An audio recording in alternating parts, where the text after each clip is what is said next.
Everyone, it's day 3 of the birthday month videos, and I've got a Scrapping Fun Kits video to show you today. So once again, it's a mixed media. Apparently I've been hoarding these mixed media layouts for you, and that's what's going to be going up for a little bit. So just as you can see, I've got the embellishments to the side there, papers to the other side.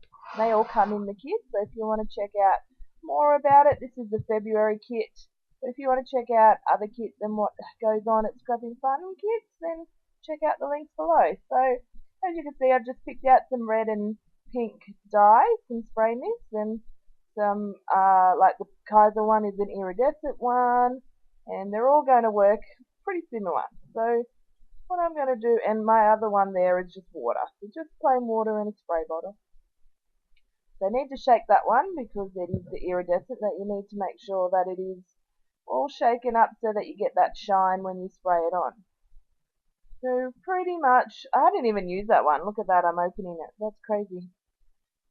What I'm going to do is just go and spray some water on. I haven't gessoed my page because it's me, and if you've watched any of my videos, you will know that I just do not bother and could not be, I do not have the patience for the time either. So I'm just spraying mist on here, as you can see, just randomly, all on there, all 4 of them.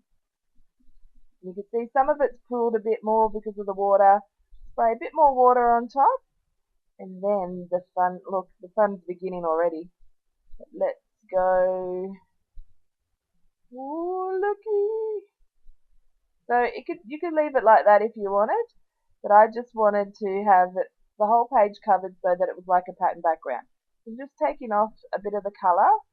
Just wanted to have it like a subtle background, and then add another layer to it so that it stood out in depth and had some texture to the kind of, not texture because it's just some interest, I guess is a better word.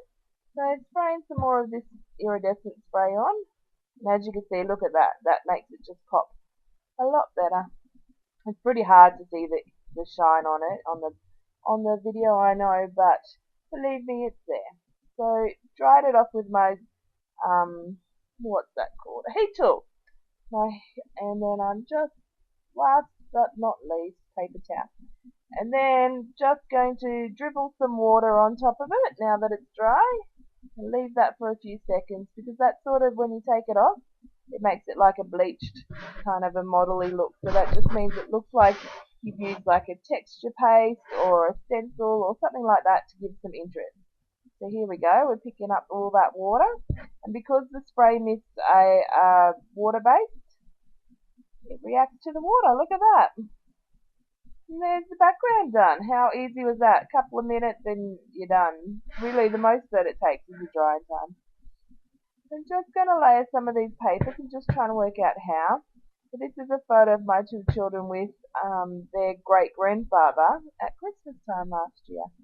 And I knew this kit, the February kit, was all about love and whatnot, and I knew that this photo would go so nicely with it. So on goes that beautiful gold doily, because how could we not use that? And then I'm just a pretty thin border of that red there, just to highlight the photo. I'm just trying to work out what I'm going to do here. And I decide it's going to be an edging piece like that, and ripping down. So remember, when you're ripping, that you rip up towards yourself to get that nice look. Otherwise, well, sometimes you want that other look. If you're ripping down away from yourself, it gives you more of that white edge on the top. So just think about what you're aiming to get when you're ripping. So we get some cut aparts in our embellishment kits, which are so awesome and go really well with the goodies that we also get. So I'm just cutting that out. I'm going to add it in there. I'm going to start my embellishment cluster there. So it's a pretty simple layout, really. There's not much to it in terms of you know, wildness or anything. It's just a nice little embellishment cluster, and it's just really highlighting the background and highlighting the photo of what's going on. Just going to put some twine in there because it's nice to have twine in a tag, and I'm going to put a bow in it actually this time so that the bow hangs down. So do a knot first, and then make a bow, making sure that The strings are going down and the bow loops are going up as much as possible. It's one of those things that sometimes you need to do a bow over and over because it doesn't quite get it the way you want it. See, look, I'm fiddling a bit. Oh, look, I did do it over and over.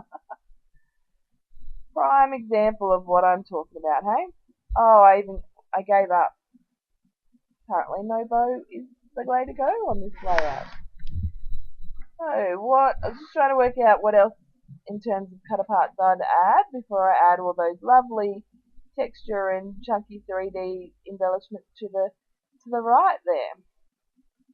So this one says, happy to be with you, because obviously they certainly are. That's just going to nestle in nicely there. I think I start to commit to some things and go with the flow from now on. That way we're not just fiddling and moving and being indecisive. We're getting go, go, go. On it goes. Oh, I haven't even stuck down my photo. I just noticed when my photo moved then. I better do that. On the cut aparts go. Oh, look. Past me thought the same too. On it goes, sticking it down.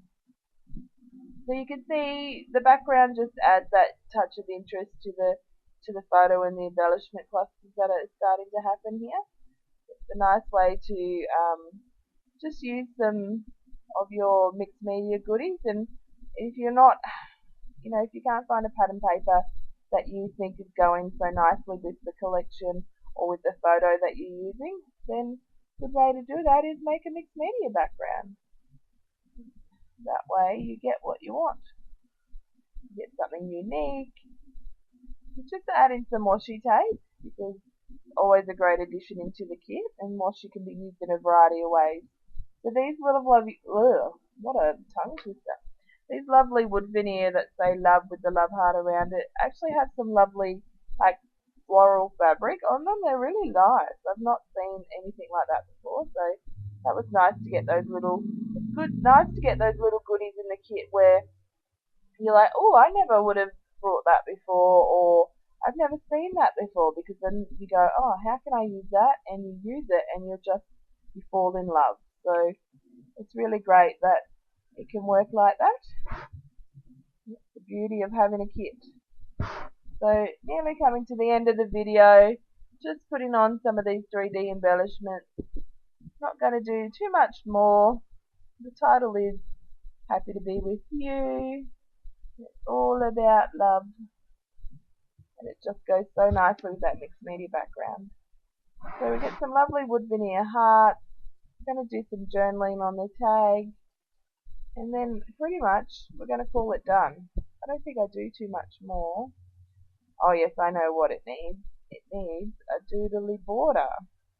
So I wonder what kind of border I did this time.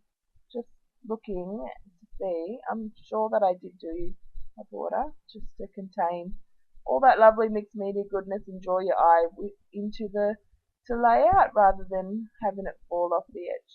So just a straight line, just no ruler or anything. Actually, I don't know if I've ever ruled a doodly, well, not a doodly border, because doodly border means it's a bit haphazard and random. But I mean any border. I don't think I've ever used a ruler. Maybe that's something I need to look into in a design using that technique. So just adding some love hearts throughout the border, just to make it even cooler and tie it into the whole layout. And then it's going to be done. So stay tuned for the close-up. Definitely come back for the rest of April, because there's a video a day. And I hope you enjoy what's going on, and leave me a comment and a like if you're enjoying yourself, and let me know if there's any requests. Let me know. I'm just using a couple of videos that are banked up because I'm a bit of a busy week at the beginning of April, but I'll get into the new one. See you tomorrow. Bye.